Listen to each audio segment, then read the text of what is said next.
Assalamualaikum warahmatullahi wabarakatuh. Banyak sekali pertanyaan jamaah, Ustadz kasih kami channel untuk kajian anak-anak muda. Di antara anak muda berasal dari Aceh, luar biasa, channelnya Maulizul Akbar Nak. Tonton, subscribe, like, share, komen. Assalamualaikum warahmatullahi wabarakatuh.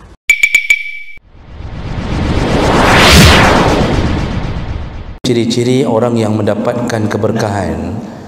Karena ada orang yang kadang-kadang berbuat jahat tapi mendapatkan limpahan harta, hidup senang, Dan sebenarnya berkah itu bagaimana? Yang kita tahu. Karena waktu banyak kita dengarkan bahawa kalau Allah sayang maka kita akan dicukupkan kehidupan kita. Nah, kan begitu. Berkah itu Bapak Ibu, definisi barakah adalah ziyadatul khair, yaitu berlimpah-limpahnya kebaikan. Jadi kalau Allah sudah menyebutkan barakah, berarti Allah limpahkan kebaikan. Dan orang-orang yang akan mendapatkan keberkahan itu jalan utamanya adalah takwa. Maka Allah sebutkan dalam surah A'raf, "Lau anna ahlal qura amanu wattaqau lafattahna 'alaihim barakatim minas sama'." Seandainya semua penduduk negara itu, kampung itu bertakwa, beriman dan bertakwa, semuanya taat kepada Allah, lafattahna 'alaihim barakah, maka ku buka, kata Allah, pintu keberkahan untuk mereka, diturunkan dari langit.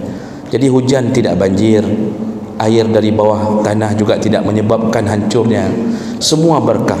Makanya kadang-kadang kita harus berfikir, kenapa banyaknya bencana? Itu akibat maksiat. Allah hilangkan keberkahan. Bagaimana tanda-tanda orang mendapatkan keberkahan? Ciri-ciri orang dapat keberkahan bukan kayanya, Pak, bukan banyaknya uang, tetapi uang itu, rezeki yang dia dapatkan membuat dia mendekat ke Allah. Itu berkah. Orang kaya banyak, yang ke masjid tidak banyak. Orang kaya yang kaya dan ke masjid, maka dia telah mendapatkan keberkahan. Dia ke masjid, dia datang dengan mobil mewah, itu berkah. Allah kan enggak larang keberkahan dalam Islam. Kita bukan negara komunis, kita bukan negara sosialis. Jadi Islam itu silahkan kaya, tapi ketika Allah tanamkan keberkahan, kekayaan itu membawa kita mendekat ke Allah. Orang kaya tapi masjid dibantu habis-habisan, yang berkah ke? Lalu kemudian ciri-ciri berikutnya, semua yang kita dapatkan menjauhkan kita dari maksiat. Malah dengan uang kita berhasil menahan maksiat orang. Kita biayai orang untuk begini, untuk begitu. Nah, itu adalah keberkahan. Jadi bukan banyaknya uang yang jadi berkah, tapi lihat hasil daripada uang tersebut, dekat sama Allah atau tidak. Kasus warisan. Kalau kita belajar warisan, syarat atau rukun waris, yaitu yang mewariskan sudah meninggal, yang diwariskan, yang menerima warisan masih hidup. Itu yang perlu dipegang. Orang tua tadi sudah meninggal, ada 5 orang anak, enggak dibagi-bagi warisan. Ini kesalahan pertama. Warisan itu jangan ditunda. Makin ditunda, makin menimbulkan masalah. Jadi enggak boleh pun enggak bagi. Maka kesalahan paling banyak hari ini, warisan ayah enggak dibagi dengan alasan masih hidup mama. Nanti aja kalau dah meninggal mama, masih hidup mama, maka warisan ayah terambil, dimakan, makan, enggak tahu lagi siapa yang makan. Akhirnya ribut. Warisan jangan ditunda dan harus bagi dengan hukum Allah. Harus bagi dengan hukum Allah, wajib. Itu berbahaya kalau enggak bagi dengan hukum Allah. Baik. Sekarang 2 orang tua tadi sudah meninggal, enggak dibagi-bagi warisan. Lalu kemudian meninggal lagi 2 orang anak berikutnya. Kan begitu ceritanya.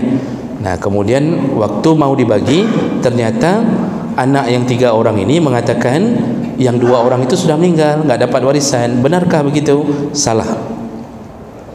Tidak begitu. Yang dilihat siapa duluan meninggal. Jadi yang meninggal adalah 2 orang tua tadi kan, duluan meninggal. Selayaknya warisan itu sudah dibagi, namun ditunda, maka tetap dua orang anaknya yang meninggal kemudian tetap hitungannya dapat warisan. Namun karena sudah meninggal, maka nanti dihitung sekali lagi yang mengalir ke anaknya lagi atau ke cucu daripada orang tua yang meninggal itu. Jadi dua tahapan hitungannya. Tahapan pertama hitung dari yang dialirkan dari orang tua, ya. Kemudian tahapan kedua hitung lagi untuk didapatkan oleh anak dari almarhum dua anak yang meninggal ini. Jadi tidak benar kalau itu menjadi penyebab enggak dapat warisan. Itu baru benar kalau duluan meninggal dua orang anak ini sebelum meninggal orang tuanya, maka putus warisan untuk mereka. Cuma nanti diganti oleh posisi cucu, diganti oleh posisi cucu dalam hukum warisan. Jadi tetap wajib bagi. Kalau tiga orang anak ini bersikeras tidak mau bagi dan tidak mau kasih kepada yang almarhum yang sudah meninggal dua orang ini, maka mereka telah memakan harta anak yatim. Dan ini jatuh dalam dosa-dosa paling besar, ya, dan disebut pendusta agama, ya. Maka wajib bagi sesuai dengan hukum Allah. Lalu hati-hati kebiasaan untuk bermusyawarah tanpa memakai hukum Allah. Ini penyakit yang lain, Pak. Jadi menangani warisan musyawarah. Jadi kadang-kadang abang yang paling tua mungkin karena nggak ada ilmu, lalu abang paling tua mengatakan, ini kita bagi saja sesuai dengan musyawarah kita. Ikah kacok tanuh belah deh apa nyo petak kapling kekah nyo kelung. Dia potong-potong, dia bagi-bagi terus uang sesuai dengan musyawarah sama mereka. Tidak menghitung dengan hukum Allah. Ini dosa besar. Ini dosa besar. Makanya lihat surat An-Nisa ketika Allah turunkan ayat-ayat warisan, diatur oleh Allah detil diatur oleh Allah, siapa mendapatkan berapa, yang ini mendapatkan berapa. Lalu di ujung ayat Allah mengatakan watilka hududullah, itu batasan-batasan syariat Allah. Wa may yata'adda hududallah, barang siapa yang melanggar batasan ini, artinya enggak mau bagi sesuai dengan hukum Allah, maka mereka menjadi penghuni neraka yang kekal di dalamnya. Maka orang yang enggak mau bagi warisan dengan hukum Allah, dalam hadis Nabi riwayat Bukhari, ketika Nabi memberi syafaat untuk penduduk neraka, kata Nabi, semua telah kuangkat, kata Nabi, ya, illa ma ahbasahul Quran. Kata Nabi, semua sudah diangkat, umat Muhammad semua sudah diangkat, kecuali yang ditahan oleh Al-Quran. Yang ditahan oleh Al-Quran. Siapa yang ditahan oleh Al-Quran? Yang Allah sebutkan dalam Al-Quran, khalidina fiha. Kalau orang kafir itu sudah jelas. Ini umat Muhammad yang ditahan oleh Al-Quran, pembunuh yang pernah membunuh orang yang tidak hak, maka dia akan, bahasa Al-Quran, kekal di dalam neraka. Maksud kekal, dia menyamai, hampir menyamai, maksud kekal dalam tafsir, dia lamanya di neraka hampir menyamai orang kafir. Dia yang paling lama menyamai orang kafir. Termasuklah orang yang tidak bagi warisan. Maka hati-hati, Pak. Bagi dulu dengan hukum Allah. Setelah itu kalau mau saling memberi di antara adik dan abang, silakan. Tapi bagi dulu dengan hukum Allah. Setelah itu juk-mejuk, silakan. Tentang salat sunnah qabliyah Jumaat. Ini mungkin sudah pernah ada yang nanya dulu.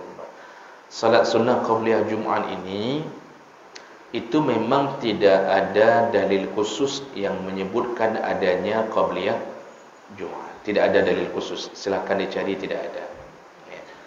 Tetapi para ulama khilaf, bukan menyatakan tidak boleh. Para ulama khilaf. Terjadi perbedaan pandangan. Apakah salat sunnah sebelum Jumaat dinamakan qabliyah atau salat sunnah mutlak?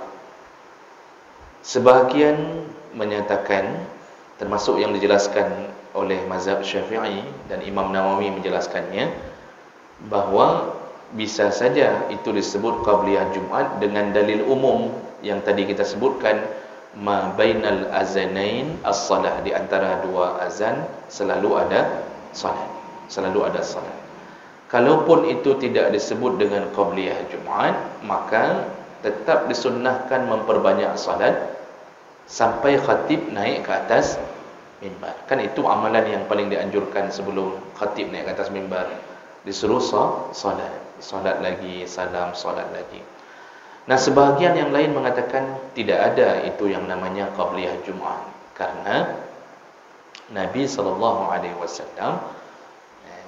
kebiasaannya di waktu Jumat adalah keluar dari rumahnya langsung naik ke atas mimbar untuk melakukan permulaan khutbah. Jadi masih ada khilaf, dan saya pun tidak berani memvonis bahwa itu bid'ah, terlarang atau tidak. Khilaf ini yang menyebabkan kadang-kadang kita diberi celah untuk melakukannya atau meninggalkannya. Jadi kalau yang ingin melakukannya ragu-ragu apakah ini qabliyah atau salat sunnah biasa, maka niatkan saja salat sunnah biasa kalau memang ragu-ragu. Bagi yang meyakini ini tidak ada, maka tidak perlu dilakukan. Jadi begitu orang sudah bangun untuk melakukan salat ini, maka kita tidak bangun pun tidak mengapa. Dan kita yang salat pun jangan menghina orang yang tidak bangun dengan mengatakan sesat. Belum tentu Pak, dia keyakinannya memang menyatakan tidak ada kejelasan masalah itu. Jadi kesimpulannya adalah yang mau melakukannya silakan, yang mau meninggalkannya juga silakan. Ini masih dalam ranah perbedaan pandangan dalam masalah ini. Tidak ada kesepakatan yang kuat dalam masalah ini. Wallahu a'lam bishawab. Qailulah dilakukan sebelum zuhur boleh. Tidur sebentar, jam-jam 12, zuhur setengah 1 misal, jam 12 tidur sebentar boleh. Tapi jangan bangun waktu maghrib. Ya bedah watiluhu maksudnya, supaya kuat solat zuhurnya. Atau kalau kita ragu, maka tidurlah setelah zuhur. Qailulah itu sedikit, artinya bukan tidur panjang. Paling lama sejam lah, paling lama. Nah, kalau setelah salat subuh itu malah terlarang. Ya, kalau setelah salat subuh itu malah tidur yang paling dimakruhkan, tidur dibenci. Ya. Nabi SAW menyebutkan dalam hadis, Allahumma barik li ummati fi bukuriha. Ya Allah, berkahilah umatku di waktu subuhnya. Maka orang yang tidur setelah salat subuh itu kehilangan berkah hidupnya. Ya, karena malam sudah capek i'tikaf, itu tidak mengapa. Karena itu menyeimbangkan dengan ibadah malam. Nah, buku capek kita i'tikaf selama Ramadan, kan tidurnya habis subuh, itu tidak mengapa. Tapi yang dilaknat, yang dimaksud oleh Nabi kehilangan keberkahan, berkah rezeki hilang, berkah hidup hilang, itu malam dengan subuh pergi dengan. Ya. Jadi jangan biasakan tidur setelah solat subuh. Tunggu dulu lewat waktu subuh, Pak. Nanti habis ketika masuk waktu duha, ya, kira-kira solat dulu 2 rakaat duha, itu mau tidur silakan. Yang kebiasaan tidur setelah salat subuh sebaiknya dihindari kalau tidak mudarat. Tapi kalau mudarat tidak diharamkan. Contoh, ibu yang menyusui anaknya itu nggak bisa tidur malam.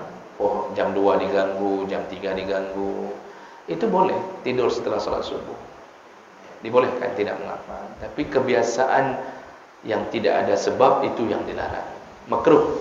Ya. Nabi SAW itu malah suruh Nabi melepaskan pasukan perang selalu di waktu subuh. Habis main subuh, pasukan perang berangkat, karena di situ waktu berkah. Maka kita hari ini Pak, coba lihat, mendapatkan keberkahan sebelum subuh sudah hadir, lalu habis subuh ikut pengajian, pulang berkah Pak. Tapi Ustaz, walaupun berkah gaji saya nggak naik. Berkah itu bukan digaji. Berkah itu ketika kita mampu mendekatkan diri ke Allah di atas nikmat. Ya, itu berkah. Maksud berkah, gaji kecil tapi kita dekat dengan Allah, hati tenang.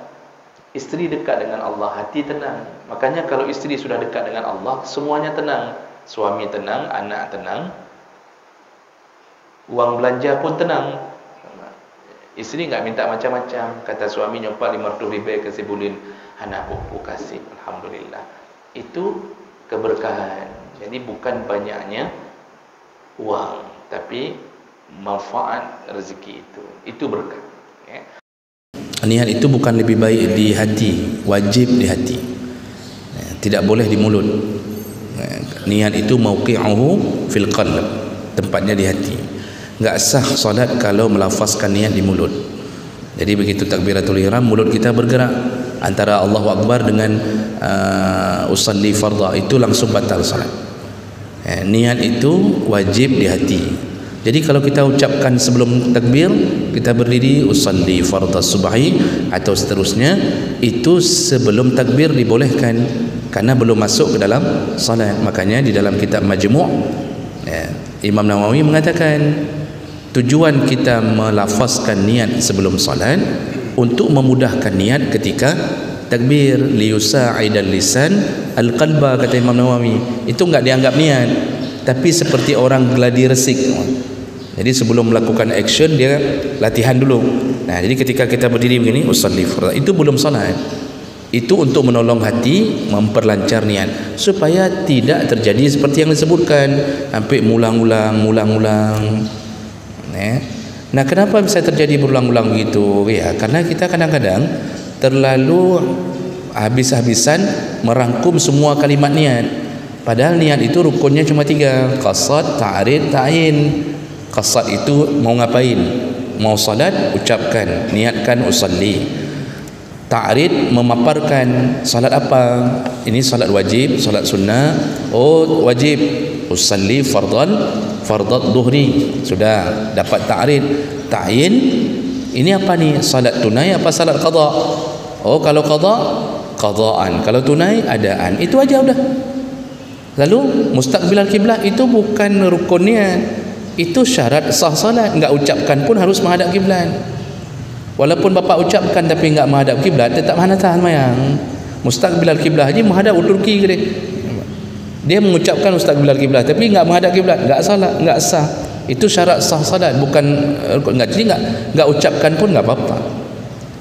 Lalu kemudian arba'a rakaat, enggak usah ucapkan pun enggak apa-apa, karena dengan mengucapkan zuhur otomatis 4 rakaat. Enggak ada wahyu turun baru mengubah itu. Enggak usah ucapkan itu. Lalu lillahi ta'ala, enggak usah ucapkan pun enggak apa-apa, karena salat semuanya untuk Allah. Jadi cuma 3 itu. Orang kalau pelihara 3 itu enggak lama, Pak. Usalli fardhat dhuhri, adaan, selesai. Jadi cuma Allahu Akbar, selesai. Jadi karena kita itu ada lagi pelajaran memasukkan rukun 13 ke dalam niat. Kepala itu ada lagi memasukkan ma'rifah hakikat, ma'rifah syariah, semua dimasukkan dalam niat. Siapa yang suruh begitu? Kenapa memperberat urusan yang Nabi tidak suruh perberat?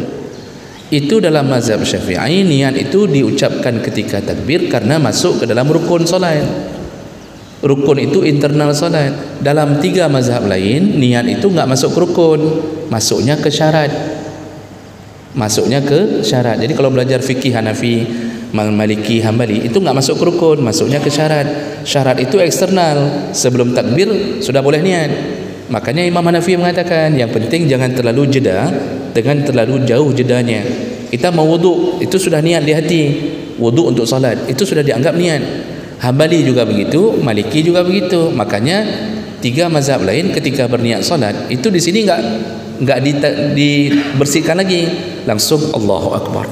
Tadi kali niat keluar dari masjid mau ke musala, itu ditanya orang pakai sarung, oh kena enggak? Menurut semayang. Bersihkan hatinya mau salat itu syarat. Berarti dia ini mau salat, sudah dianggap niat dalam 3 mazhab lain. Mazhab Syafi'i mengatakan berbarengan dengan takbir, muqtarinan bil fi'li. Nah, jadi itu cara. Nah, sekarang kalau orang sudah berulang-ulang, itu dia kalau sudah masuk dalam salat, dia batalkan lagi, itu malah menjadi dosa, Pak. Kalau berulang-ulang, kenapa? Dia mempermainkan salat yang sudah dia masuk. Kan enggak boleh membatalkan salat tanpa sebab.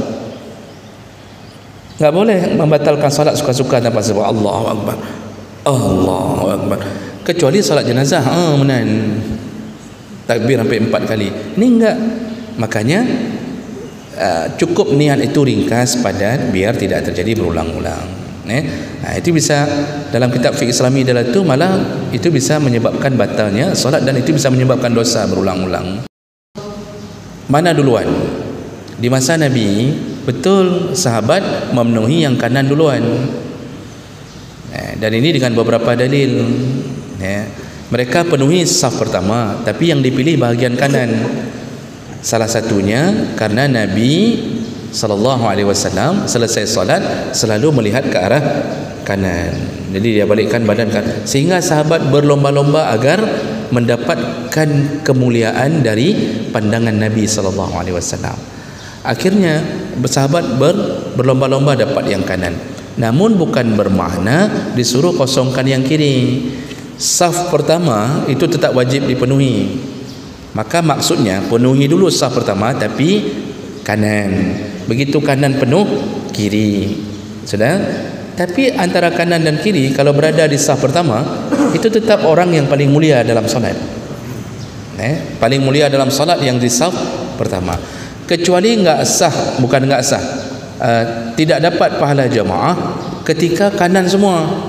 Jadi antara imam ke kanan semuanya, belah hana orang, sebelah kiri enggak ada orang.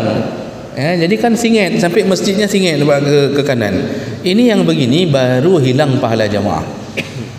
Jadi kalau kita mencari-cari yang kanan, kita cari yang kanan dulu, lalu kemudian baru kita berdiri yang sebelah kiri, tetap pahala sempurna saf yang dihitung pahala memenuhi saf pertama. Jadi bukan bermakna yang kanan dapat pahala lebih besar, lalu nanti yang kanan saf kedua dapat pahala lebih besar, yang kanan saf ketiga enggak, mengalirnya terus ke saf pertama. Jadi kalau sudah penuh yang kanan, ke sini, ke kiri sini disuruh penuhi. Pahalanya sama besarnya kalau berada di saf pertama. Sebelum melakukan solat taubah, bagi orang yang melakukan dosa, apakah diwajibkan mandi? Tidak diwajibkan mandi, Pak. Yang ada dalam pembahasan yaitu orang yang taubat dari dosa syirik. Contoh seorang kafir masuk Islam, itu taubat.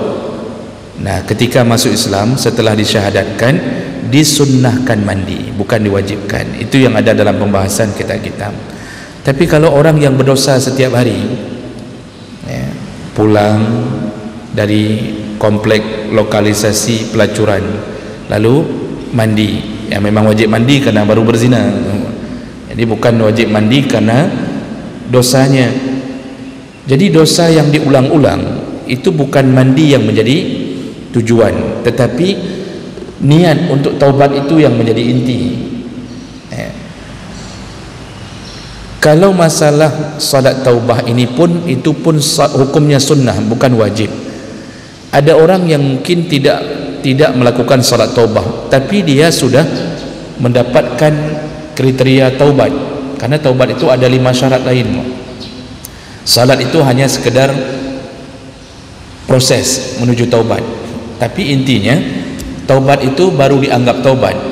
Kata para ulama, itu kalau dipenuhi syarat. Apa syaratnya? Yaitu yang pertama, ikhlas karena Allah. Jadi bukan dorongan karena jabatan. Karena nanti ini menjelang 2024 banyak yang taubat. Sudah nampak di masjid, yang sebelumnya nggak pernah nampak tu. Sudah mulai foto pakai peci, kan sebelumnya nggak pernah. Sudah mulai sedekah, sebelumnya nggak ada. Nah, itu taubat karena jabatan. Jadi taubat itu harus ikhlas karena Allah. Kemudian an-nadam, merasa menyesal, dia nggak bangga lagi dengan zinanya, dia takut sekali dengan apa yang dia lakukan di masa lalu. Kemudian al-iqla', melepaskan diri dari dosa itu, nggak melakukannya sama sekali. Lalu al-azam, yang keempat al-azam, dia berjanji seumur hidupnya sampai mati dia tidak akan lakukan. Jadi kalau masih melakukannya sesekali berarti belum taubat. Katanya udah taubat, udah enggak lagi meninggalkan salat, tapi waktu acara walimah masih enggak salat. Jadi hanya karena takut bedak luntur, enggak salat tu zuhur. Pengantin baru katanya mau taubat, menghadap keberkahan Allah di hari walimah, malah di hari walimah enggak salat. Ini enggak taubat. Dan yang terakhir syarat taubat adalah dilakukan sebelum nyawa di tenggorokan. atau sebelum matahari di sebelah barat. Nah, ini syaratnya. Sedangkan solat dan mandi itu hanya proses di dalam 5 syarat ini. Makanya nggak ada kewajiban untuk mandi. Malah kalaupun ditanya apakah wajib mandi, tidak. Yang ada mandi sunnah. Mandi sunnah setelah mengucapkan syahadat bagi orang kafir. Habis diucapkan syahadat disunnahkan mandi oleh jumhur ulama. Tapi yang hari-hari pergi ke pasar, main game judi online, duduk di kedai kopi, pulang mandi, itu tidak ada ketentuan dan tidak menjadi bahagian, seakan-akan yang tadi sudah dihapuskan gara-gara mandi dan salat.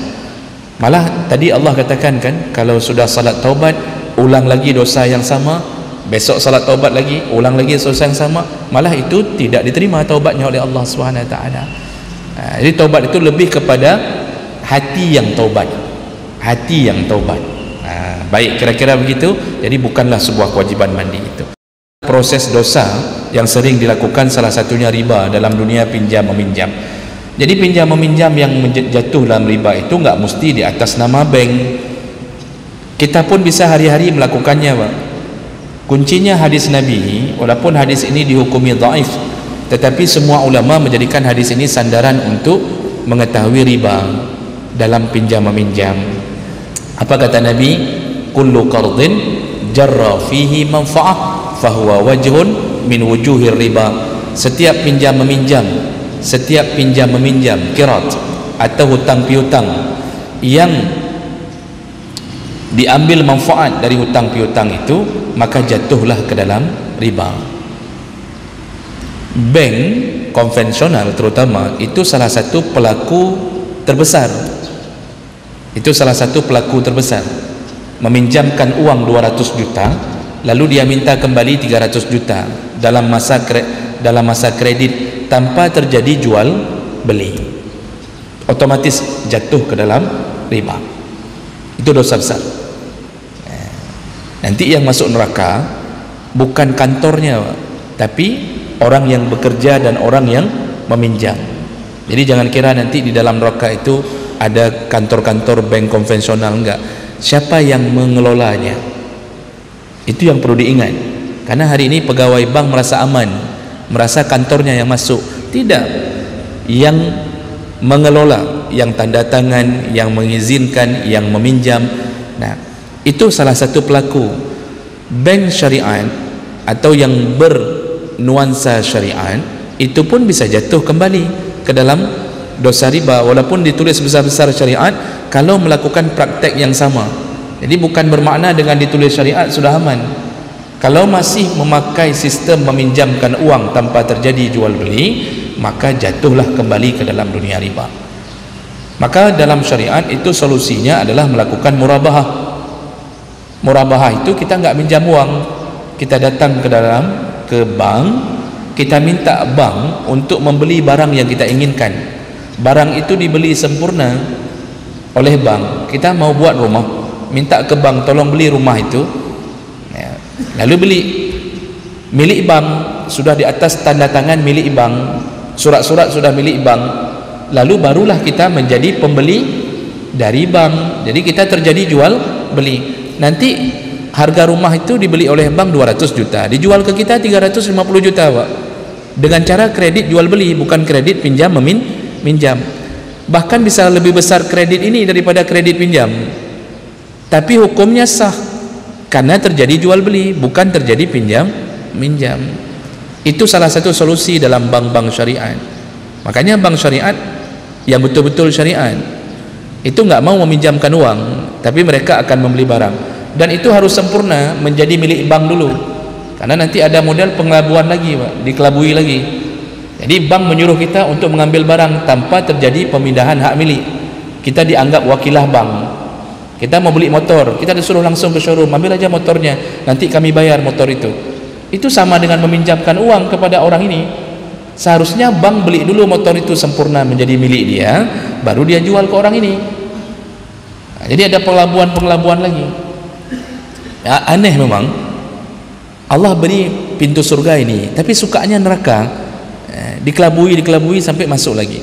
Tapi itu tidak hanya terjadi pada bank. Dalam dunia lain, dalam dunia apapun yang kita jalani hari-hari, kita bisa jatuh juga dalam riba. Bapak pinjamkan mobil, bensin kosong, lalu kita pinjamkan mobil, lalu kita bilang boleh pinjam mobil, tetapi syaratnya waktu pulangkan tolong isi bensin penuh. Jadi kita beri syarat mengambil manfaat dari meminjamkan mobil ke orang. Hukumnya apa Pak?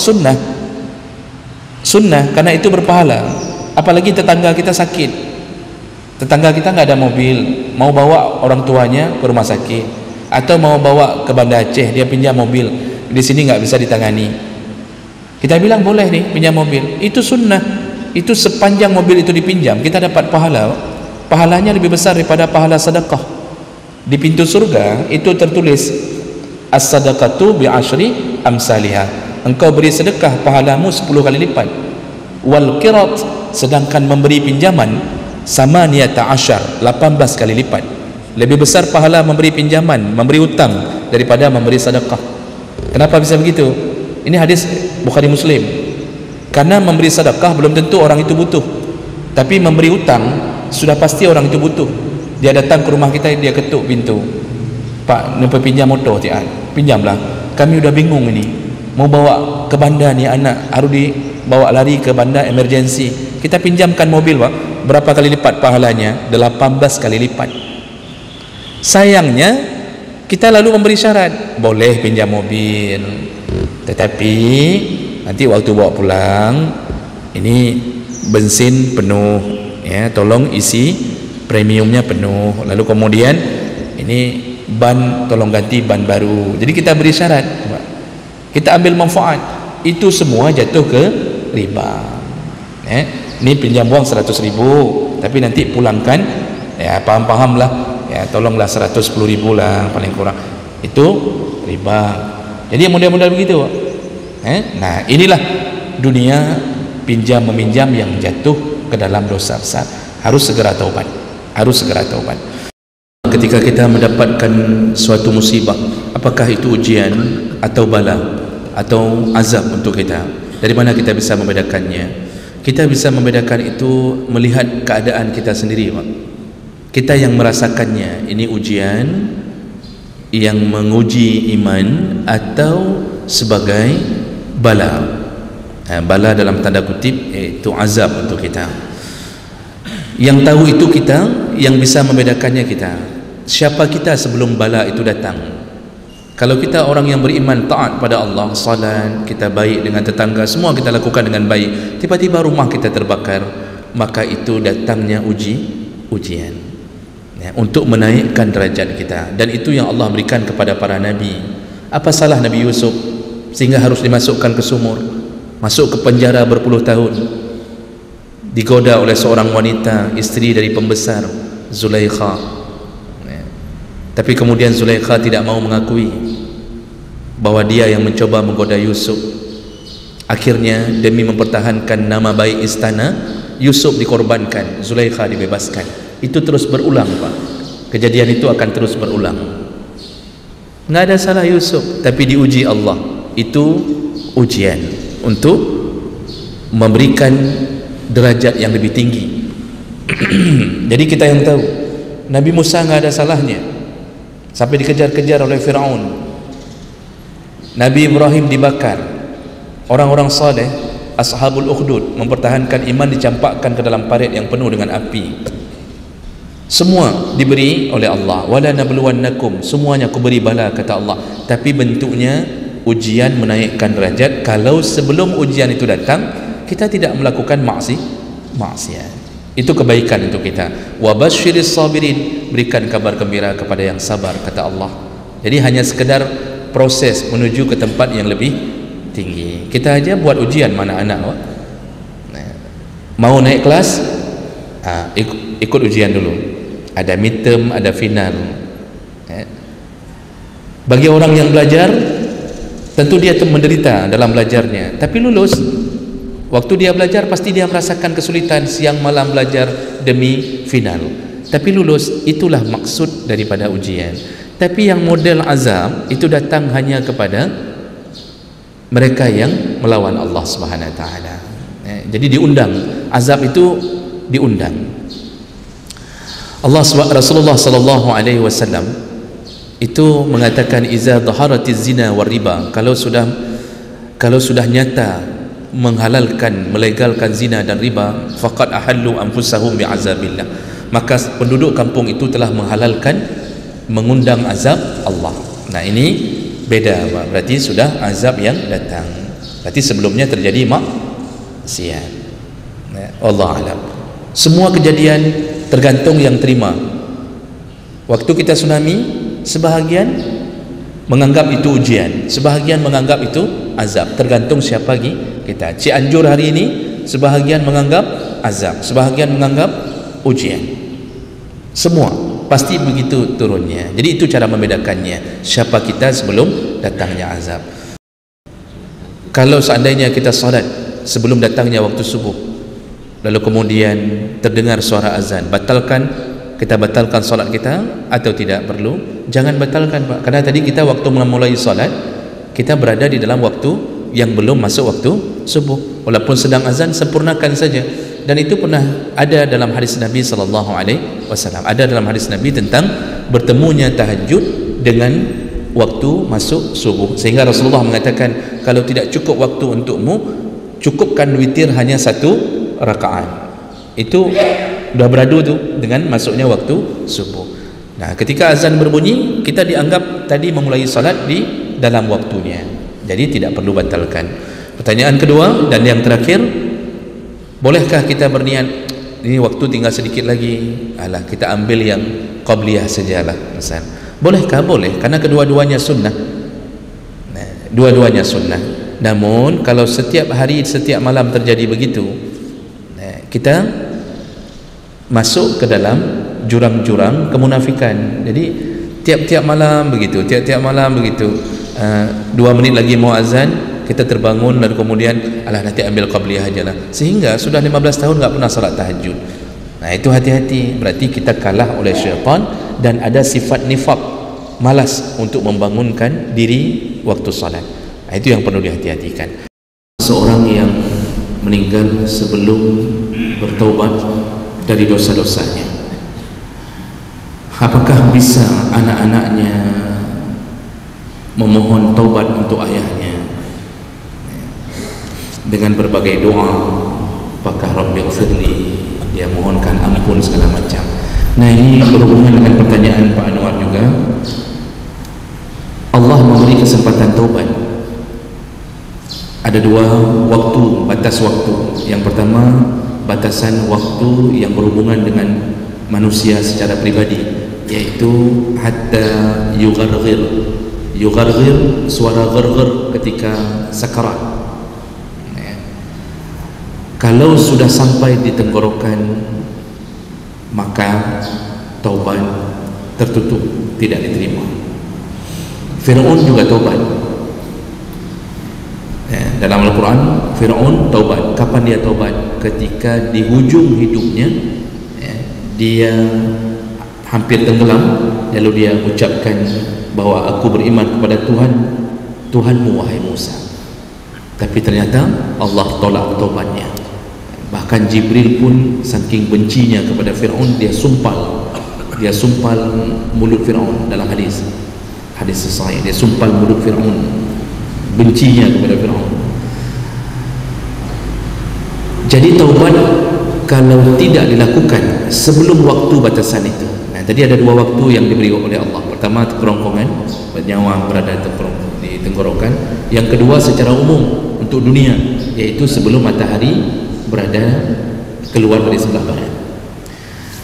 Dengan beberapa dalil, ketika kematian yang menjadi penyebab dia taubat. Jadi dia taubatnya bukan karena hatinya ingin taubat, tapi rasa takut setelah melihat kematiannya, maka tidak diterima taubatnya.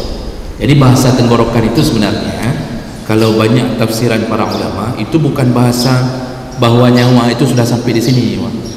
Maksudnya adalah ketika nyawa sudah mulai ditarik, walaupun belum dimulai dari tenggorokan atau dari mana saja, itu berarti kalau orang itu taubatnya karena takut dengan kematiannya, maka di saat itu taubatnya tidak lagi diterima. Nah, berarti dia pergi menghadap Allah dalam keadaan membawa dosa, harus bertanggung jawab terhadap dosanya. Allah sudah beri kesempatan banyak, berulang-ulang Allah sudah beri kesempatan. Ada yang sudah dosa, habis berzina nyesal, istighfar, malam hari nangis, salat tahajud, diterima tidak? Diterima.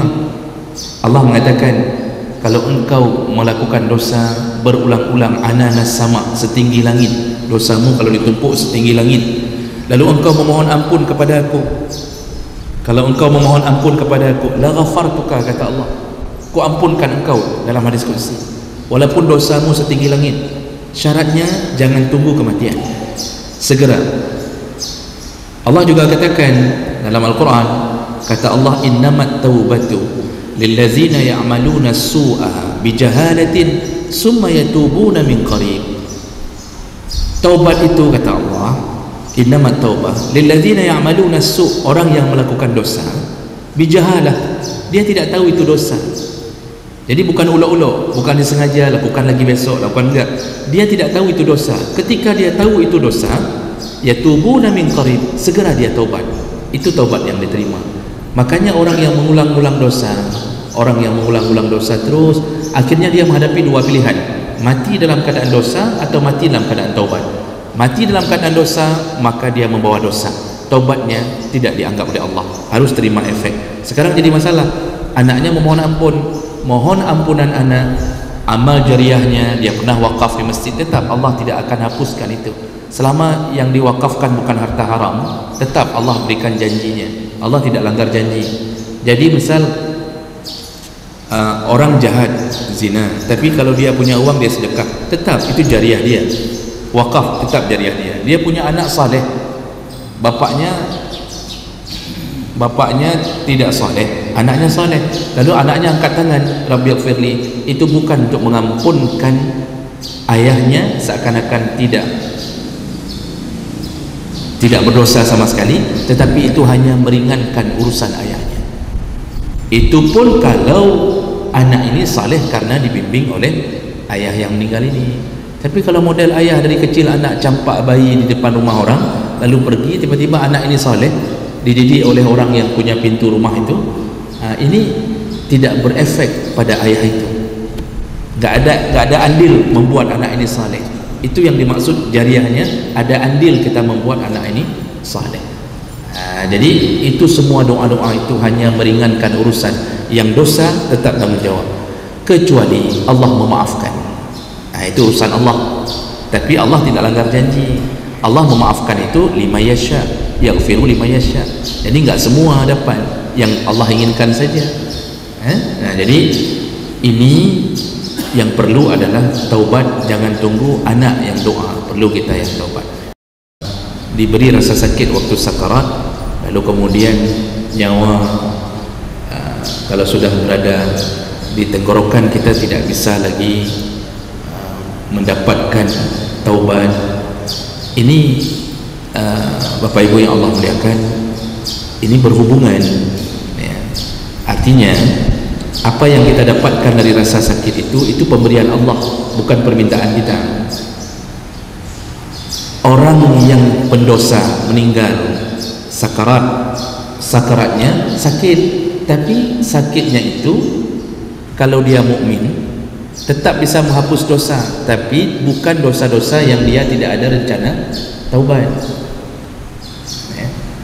Yang terhapus ya hanya dosa-dosa kecil yang terjadi tidak sengaja, pandangan mata segala macam. Yang dosa yang dia bawa enggak ada rencana taubat, tetap tidak dihapus Allah, karena orang akan bangkit sesuai dengan niatnya masing-masing. Ini misal penzina enggak ada rencana taubat, bukan dengan rasa sakarat langsung terhapus sendiri dosa zinanya, tidak. Itu tergantung niat dia meninggal, ada rencana taubat atau tidak. Tapi kalau dia ada rencana taubat, Allah bisa ampunkan. Innamal a'malu binniyat berlaku. Karena nanti sambungan hadis yang saya sebutkan yang panjang tadi itu disebutkan tentang kematian orang maksiat. Sakaratnya tidak bisa menghapus dosa, malah sakarat itu menjadi penyebab penderitaan pertama yang dia dapatkan. Jadi tergantung niat kita berhadap pulang ke Allah dalam keadaan baik atau tidak. Ini tokek sabu-sabu ditembak sama polisi di tengah jalan waktu digerebek.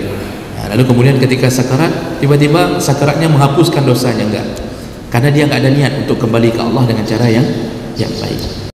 Ya, Nabi sudah melihat neraka waktu Isra Mi'raj. Benar, hadis-hadis Isra Mi'raj itu sahih, banyak yang dilihat oleh Nabi SAW. Dan ini hadis-hadis riwayat Bukhari Muslim ya, tentang pandangan di waktu Isra Mi'raj. Ada orang yang mencakar-cakar wajah, tumbuh kuku dari tembaga ya, dia cakar-cakar dada dan wajahnya. Siapa mereka? Kata Rasulullah, kata Jibril, mereka lah yang suka mengumpat waktu di dunia ya. Semua benar. Pertanyaannya, kenapa ada contoh itu sedangkan kita belum masuk neraka? Ini Bapak mungkin bisa kita analogikan begini. Kita membeli HP ini, HP yang asli masih bertengger di kaca. HP asli nggak boleh buka segel, tapi ada displaynya, ada display contoh HP ditaruh di depan. Kalau kita tanya, boleh lihat contoh HP-nya, dia kasih nampak displaynya. Itu HP palsu yang dia buat. Analoginya, secara hukum normal bagi Allah bisa berlaku tidak normal. Allah suka-suka Allah. Secara hukum normal belum ada penduduk neraka karena harus melewati proses yang Allah janji ya. Harus lewati dulu proses semuanya, mati, tunggu, tiupan, macam-macam tadi. Lalu apa yang dinampakkan kepada Nabi? Displaynya, Pak. Contoh barang ya, contoh barang, artinya beginilah keadaan. Jadi gambaran itu dibuat oleh Allah. Bagi Allah tentu mudah sekali membuat gambaran itu ya, dikasih nampak video oleh Allah, ini contoh barang, nanti para pengumpat, ini modelnya, ini modelnya. Jadi secara hukum normal itu bukan orang-orang yang sudah dicampakkan duluan ke dalam neraka, hanya memberi gambaran contoh, dan itu untuk membuat peringatan bagi orang-orang yang masih hidup. Jika kita berniat melakukan kebaikan lalu kita terbersit dalam hati kalimah, atau kita ucapkan kalimah la haula wala quwata illa billah, maksudnya tiada daya, tiada upaya kecuali dengan izin Allah. Kita berharap hanya Allah lah yang mampu mewujudkan niat baik kita itu. Lalu kemudian tidak terjadi. Pertanyaannya, apakah Allah tidak menolong kita untuk melakukan kebaikan tersebut? Kenapa Allah setelah kita ingin bangun solat malam kok bisa tertidur? Kenapa Allah tak bangunkan kita? Kan begitu ceritanya. Nah, pertama kita lihat dulu ke dalam fungsi niat. Jadi niat itu semua berawal dari bahasa Nabi, innamal a'malu binniyat. Pekerjaan itu ukurannya diawali dengan niat. Niat yang tulus, ikhlas ingin beramal, walaupun tidak terwujud, maka itu sudah dianggap seperti beramal. Jadi ini pertolongan Allah yang pertama. Sebenarnya Allah sudah nolong di situ. Dengan niatnya Allah sudah membuat dia seakan-akan seperti beramal, walaupun tidak terjadi. Walaupun tidak terjadi. Itulah pertolongan Allah. Lihatlah bagaimana kasih sayang Allah kepada orang yang betul-betul berniat. Maka dalam hadis yang panjang dari Abi Kabasyah Al-Anmari, ketika Rasulullah mengatakan innamat dunya li arba'ati nafar, dunia itu hanya untuk 4 orang saja. Orang yang keempat, orang yang miskin, lalu orang yang kedua, mohon maaf, orang kedua, orang yang kaya, orang yang miskin tapi berniat jadi orang kaya, lalu berniat kalau saya kaya, saya akan mengikuti orang pertama, karena orang pertama adalah orang kaya yang ahli sedekah dan berilmu agama. Si orang miskin yang kedua, dia lihat orang kaya, cemburu dia, lalu dia berniat, ya Allah, seandainya aku kaya, aku akan seperti fulan, aku akan sedekah, aku akan menuju ke masjid, ku bangun masjid, akan ku pelihara anak yatim, semua janda ku kawini. Misal contoh. Mana boleh semua begitu. Jadi ada niat-niat baik yang dia ingin katakan kepada Allah. Apa kata Nabi? Dia huwa wa niyatuhu, dia dengan niatnya saja maka pahalanya sama seperti orang kaya. Kalau kita pikirkan dia tetap miskin, kan berarti Allah enggak tolong dia jadi orang kaya. Ternyata yang Allah tolong di sisi yang lebih hebat. Hanya dengan niatnya saja seluruh pahala orang kaya dia dapat sama, kata Rasulullah. Tapi niatnya tulus. Karena ada orang niat waktu miskin, Begitu diuji dengan sekali kekayaan, ternyata enggak seperti dia niatkan. Kan banyak Pak. Jadi sebelum pemilihan, kampanye sana sini, kalau saya jadi, ini kampung ni, masjid ni enggak ada lagi model semen begini. Saya buat plafon. Kalau saya terpilih, maka semua ini akan saya bereskan semuanya. Begitu terpilih, enggak nampak lagi dia di masjid. Ini berarti dia menyalahi niatnya. Wa innahu alimun bizati sudur. Allah tahu hati sanubarimu yang paling dalam. Makanya pertolongan Allah bukan dengan mewujudkan amal itu, dengan niat pun Allah sudah tolong. Ketika terwujud, maka dia telah membantu dirinya untuk mendapatkan pahala yang lebih besar. Kalau betul-betul dia melakukan sedekah, tadi niatnya udah bawa uang, udah bawa uang 20.000, niatnya mau sedekah, lewat celeng, betul-betul dia masukkan 20.000 itu, maka berubahlah niat itu menjadi pahala yang dikali lipatkan 10 minimal, 700 maksimal, atau adha'afin katsirah, atau suka-suka Allah. Jadi itu hikmah niat. Allah sudah nolong dari awal, tapi tulus niatnya, jangan pura-pura, tulus karena Allah. Jadi berlakulah kalimat la haula wala quwata dengan keadaan itu. Jadi jangan khawatir kalau nggak jadi, yang penting kan dapat pahala yang penting. Makanya orang yang selalu jamaah tiba-tiba nggak jamaah karena datang uzur dari Allah, kan kalau kita pikir kenapa Allah nggak nolong dia supaya bisa berjamaah, kenapa harus sakit perut menjelang iqamah, seakan-akan Allah menahannya. Tidak, Allah memberinya sebuah kelebihan. Engkau tidak jamaah pun kuhitung jamaah karena keyakinanmu, ketulusanmu ingin melakukannya. Itulah kemurahan hati, kemurahan Allah Subhanahu wa ta'ala. Maka disebutlah Allah Rahman, Allah Rahim. Kita kan enggak kayak gitu dengan anak, Pak. Dengan istri pun kita enggak kayak gitu. Istri baru berniat dapat kado, ternyata enggak datang-datang kadonya dari kita, walaupun niatnya sudah kita ketahui. Istri berniat untuk makan donat yang 7.000, yang ketika kita buka mengalir dalamnya ada krim. Dia sudah bilang, saya niatnya ingin makan. Sudah 25 tahun dia mengatakan itu. Dan setelah dia menebak nama ikan 5, dia sudah tebak 5 nama ikan, nggak dapat juga donat 2. Setelah kita ketahui, kita ini nggak ada Rahman dan Rahim kecuali sedikit. Tapi Allah hanya dengan niat dia tolong kita untuk dapat pahala itu. Nah itu ya, Allah maha dalam segala-galanya. Tentang bagaimana sebenarnya wudhu yang sempurna, karena banyak mazhab. Begini dulu yang perlu dipahami, mazhab-mazhab itu hanya berbeda bukan pada usul, berbeda pada furu'. Mazhab-mazhab itu 4 mazhab, sebenarnya ada 13 mazhab semuanya. Semua tergilas oleh zaman, tidak kuat hujahnya, ditinggalkan oleh murid-muridnya karena enggak kuat hujah dan pendalilannya, istiqra'nya, macam-macam, sehingga tertinggallah 4 mazhab. Nah 4 mazhab ini semua bicara dengan dalil. Jadi jangan bilang mazhab itu tidak ikut Nabi, tidak ikut sunnah. Mereka ini bicara di atas dalil, mempermudah orang awam untuk mengetahui dalil. Sekarang mazhab yang 4 ini bicara tentang wudu, ternyata ada khilaf. Yang perlu kita ketahui, khilaf mereka pada cabang, tidak ada khilaf pada usul. Tidak ada khilaf tentang cara berwudu yang sempurna. Khilafnya pada cabang-cabang wudu. Contoh, ketika membasuh kepala, itu rukun, mereka enggak ada khilaf. Basuh kepala itu yang terbaik, tetaplah seluruh kepala. Coba baca kitab-kitab 4 mazhab, seluruhnya mengatakan basuh kepala, sunnahnya seluruh kepala. Mazhab Malik yang kemudian mengatakan wajib. Jadi sepakat dulu mereka, sunnah yang terbaik adalah seluruh kepala. Kitab-kitab Syafi'i semua mengatakan sunnah membasuh seluruh kepala, itu yang terbaik, itu wudhu yang sempurna ketika basuh kepala. Namun kemudian terjadi perbedaan pandangan ketika membicarakan tentang ukuran minimalnya. Ukuran minimal yang basuh kepala dianggap sah itu seberapa? Nah, disitulah mulai terjadi perbedaan, menyikapi perbedaan bahasa.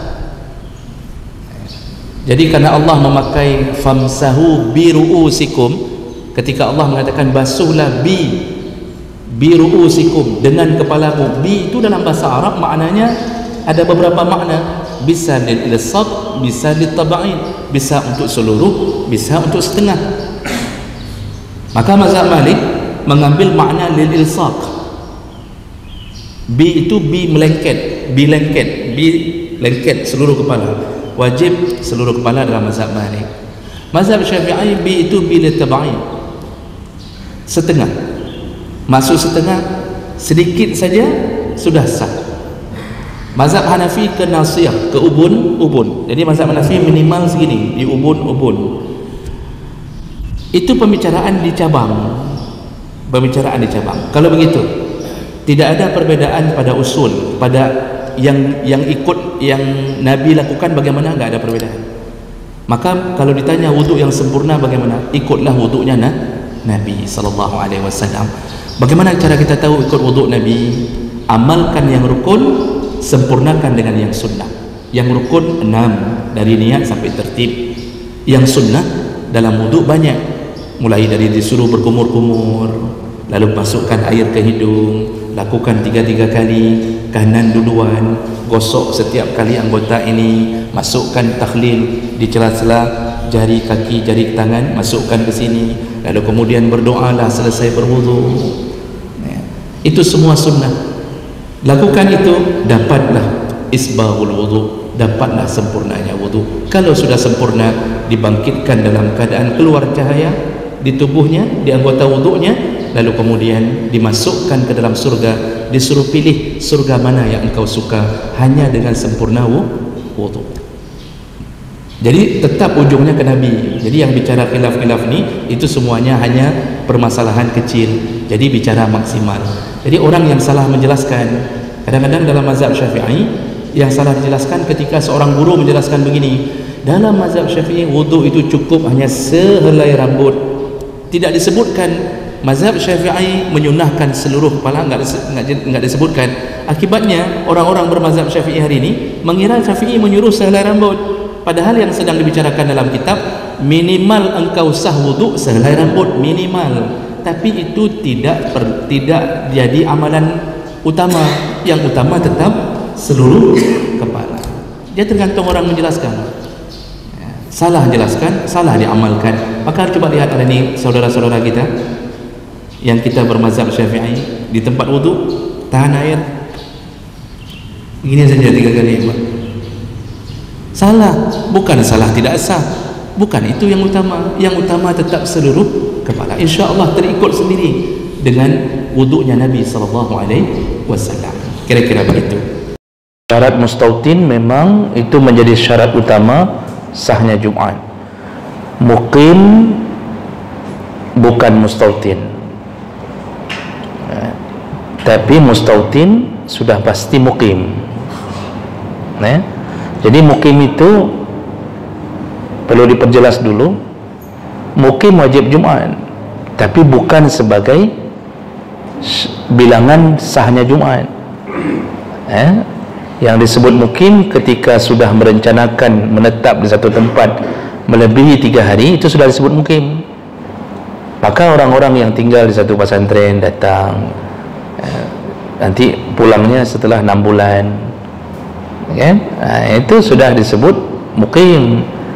Tapi apakah mereka mustautin? Jadi kalau mereka tidak ada rencana menetap di situ, hanya sekedar menuntut ilmu berapa bulan lalu pindah lagi, itu tidak disebut mustautin. Nah, sekarang bolehkah dirikan Jumat di pesantren? Tergantung, Pak. Kalau masjid itu memang ada di pesantren itu dan orang kampung yang tinggal di situ pun berjumat ke situ, maka itu aman. Misal masjid, contoh lagi masjid di Palu Gading misal, itu memang masjid besarnya dalam pesantren itu langsung. Pesantren misal di mana lagi, pesantren Abu Tumin misal, itu memang orang kampung ke situ juga. Jadi langsung masjidnya memang didirikan di kampung, langsung di area pesantren, itu aman karena mustautinnya juga salat di situ. Nah, sekarang jadi masalah kalau semuanya bukan mustautin, buat pesantren di pedalaman, lalu kemudian Tidak ada orang kampung yang masuk ke situ. Nah, apakah Jumatnya sah? Kalau dalam pandangan mazhab tidak sah, karena tidak disebut mustautin. Jadi seharusnya orang pesantren yang keluar menuju ke masjid kampung. Dan yang selama ini terjadi kan begitu, Pak. Rata-rata pesantren yang tidak ada masjid di dalam pesantren itu karena mengingat bukan mustautin, maka orang santrinya yang disuruh keluar menuju ke masjid kampung. Rata-rata begitu sekarang. Jadi kalau sesama musafir buat Jumat itu tidak sah Jumatnya. Itu sudah kemarin pertanyaan di minggu lalu juga begitu kan, semuanya buat acara seminar. Buat acara seminarnya cuma 3 hari atau 4 hari atau seminggu. Lalu dirikan Jumat di tempat seminar itu.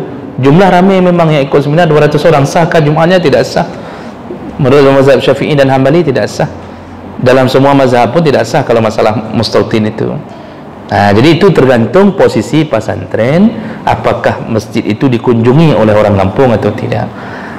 Jadi contoh misal seperti Masjid Polres, itu orang kampung datang, Pak. Saya berapa kali salat di situ, orang kampung salat juga di masjid itu. Tapi seandainya orang kampung nggak datang, mustautinnya nggak datang, nggak cukup 40, itu nggak sah juga Jumat di situ. Itu harus bubarkan itu kalau memang tidak sah untuk dirikan Jumat. Apalagi ada ta'addud masjid di satu kampung itu. Jadi syaratnya tergantung sekali kondisi keadaan di pesantren itu. Tapi yang selama ini terjadi, rata-rata pesantren-pesantren kalau ada kampung, ada masjid di kampung itu yang bukan posisi di pesantren, yang santrinya yang disuruh keluar untuk salat di masjid kampung. Rata-rata biasanya begitu. Jadi kalau bukan begitu nggak sah. Kalau sesama musafir tidak sah. Sesama mukim yang sudah 3 hari di situ nggak sah juga, karena yang dimaksud bukan mukim, mustautin. Mukim wajib Jumat, tapi bukan sebagai syarat jumlah sahnya Jumat. Itu jumhur ulama mempersyaratkan itu, karena dari dulu, dari masa Nabi, memang yang salat di masjid Nabi itu mustautin untuk melakukan Jumat. Ya, 2 rukun khutbah adalah 2 rakaat pertama. Dianggap 2 rakaat pertama. Kemudian kita datang di waktu, tidak dengar khutbah, ya Pak, tidak dengar khutbah, kita datang hanya salat, nggak sempat mendengarkan khutbah. Masih sahkah salat kita? Sah. Salatnya sah, karena kita sudah belajar yang mendapatkan pahala, mendapatkan Jumat, yaitu orang yang masih mendapatkan rakaat kedua di hari Jumat. Dia datang, imam belum rukuk, dia datang rakaat kedua belum rukuk, dia datang dapat rukuk bersama imam, pas dia datang dapat rukuk bersama imam di rakaat kedua, maka dia disebut mendapatkan Jumat. Cuma karena dia enggak dengar khutbah, otomatis dia tidak mendapatkan kesempurnaan pahala Jumat. Jadi kalau model gaji BLT lah, Pak. Jadi bukan UMR lagi itu ukurannya, itu gaji Madwartuh ribai kan.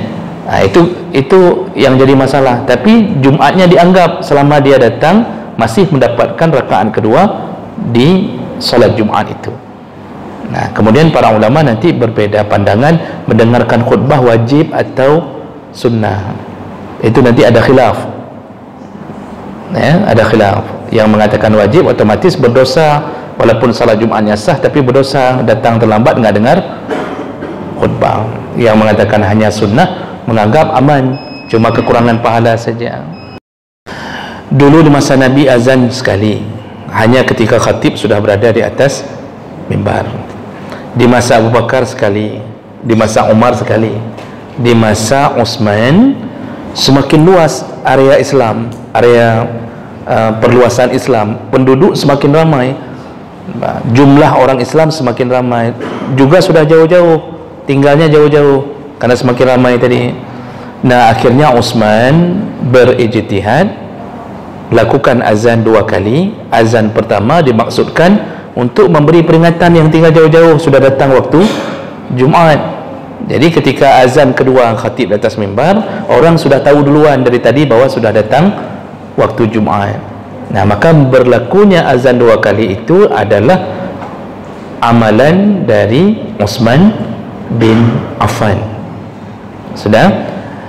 Namun jumhur ulama kemudian mengatakan, mengingat di masa Utsman begitu saja sudah banyak sekali orang harus diberi peringatan dulu dengan azan pertama, maka di zaman sekarang pun tentu lebih banyak lagi kaum muslimin sekarang, maka tidak mengapa melakukan azan 2 kali seperti sunnahnya Utsman bin Affan, seperti amaliyah Utsman bin Affan, tidak mengapa. Maka tidak ada masalah masjid yang azan 2 kali, masjid yang azan sekali pun berarti kembali mengikuti di masa Nabi dan Abu Bakar dan Umar, itu pun tidak bermasalah ya. Yang jangan kita mengatakan salah atau bid'ah kepada yang azan 2 kali, kita katakan bid'ah nyuhana bab masa Nabi. Kalau itu tidak ada masa Nabi, berarti Utsman bin Affan pelaku bid'ah, berarti Utsman bin Affan juga masuk neraka, berani melakukan sebuah renovasi azan 2 kali. Maka sebelum ucapkan bid'ah, mikir dulu, yang dibid'ahkan itu sahabat ya. Dan sahabat itu termasuk golongan mahdiyin yang diberi petunjuk oleh Allah. Maka sebaiknya jangan keluarkan kalimat ana betul ya, yang azan 2 kali ana betul. Mikir dulu, itu amalan Utsman bin Affan, salah satu penduduk yang dijamin surga. Jadi kayak mana ceritanya? Ya aman-aman saja Pak, silahkan, mau 2 kali boleh, mau sekali boleh, yang enggak boleh 3 kali. Itu saja yang jadi masalah. Tiba-tiba ada masjid sampai 3 kali azannya yang haji kan. Kalau 2 kali masih okey ya.